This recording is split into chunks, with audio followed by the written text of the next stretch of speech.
Hello, readers. So, even though I'm not with you today, we're going to continue our learning target because this is a lesson that we can do on our own. Because we are pros at asking and answering questions about a story. And you might already even be a prediction pro, right? Maybe you say, I can make predictions about what will happen in the story when I read. But we're going to work on that today, right? Because even if you're already pro at it, you can always get better. All right, so that's our focus for today so that we can move up the ladder and we can meet our goal. Okay, so we're going to read a little bit of our book, Indian Shoes, and we have a new story. It is called The Accident. Grandpa Half Moon's hand felt sure on Ray's shoulder, guiding him down the cracked sidewalk from school towards their red brick bungalow. Oh, wait. I just remembered, we're making predictions. So I'm thinking this chapter's called The Accident. So most likely there's going to be an accident. What do you think it could be?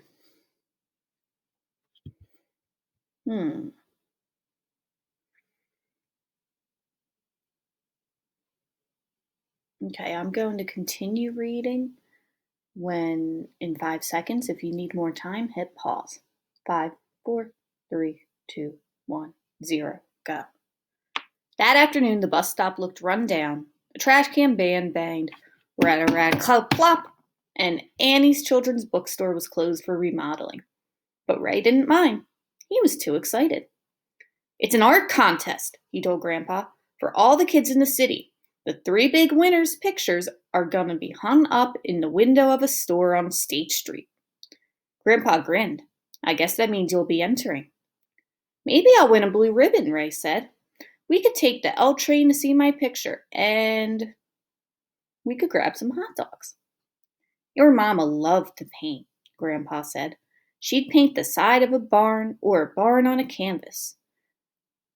Then he promised Ray that they'd get some hot dogs, win or lose.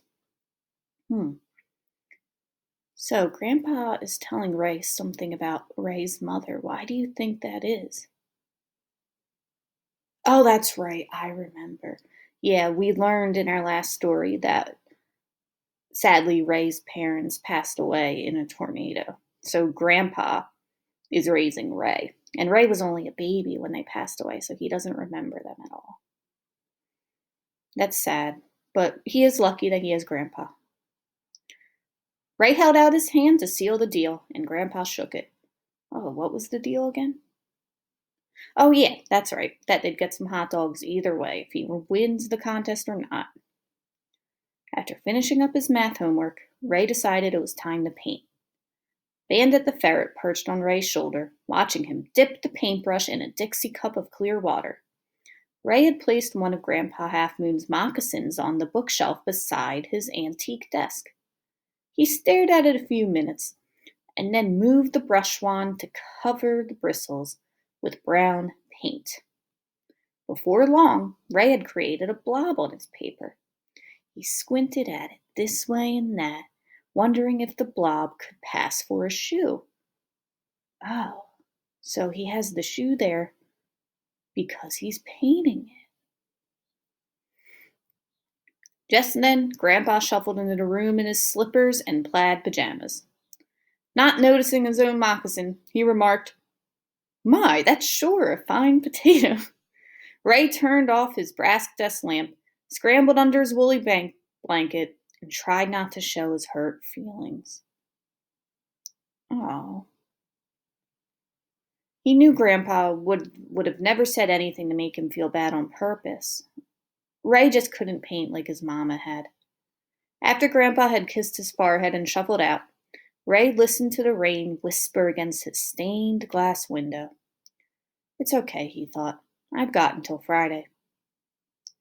The next day after supper, Bandit hid a stinky sock behind the bookshelf as Ray sharpened his pencil, set out a cup of water, and placed that didn't sound right, so I'm going back.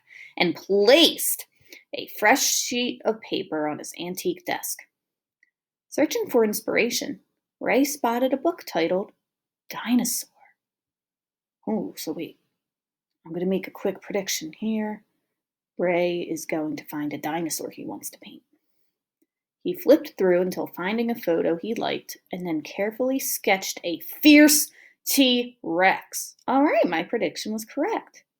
It didn't quite look like the skeleton shown in the book, but Ray could tell what it was. That's no potato, he thought, dipping the bristles of the paintbrush in the water. Ray's book said that scientists thought dinosaurs came in bright colors, like the lizards of today. That idea struck Ray as a good one, and he traced the pencil outline in bright orange paint. Better, Ray thought. I'm getting better at this. Excited, Ray plopped the brush back in the Dixie cup, turning the water bright orange. Okay, so we're going to stop here, all right? Because I want to make sure you have time to read during this reading time. So right now, maybe you've already, my bad, you already should have made a prediction about what you think the accident's going to be. But now, this is what readers do. Just because you make a prediction doesn't mean you have to stick by it. As you learn more information or read, you can change your prediction.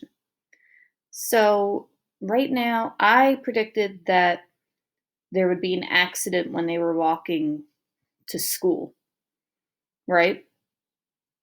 But now I'm starting to think the accident might have something to do with this art contest. And I'm going to guess that, or predict, I should say.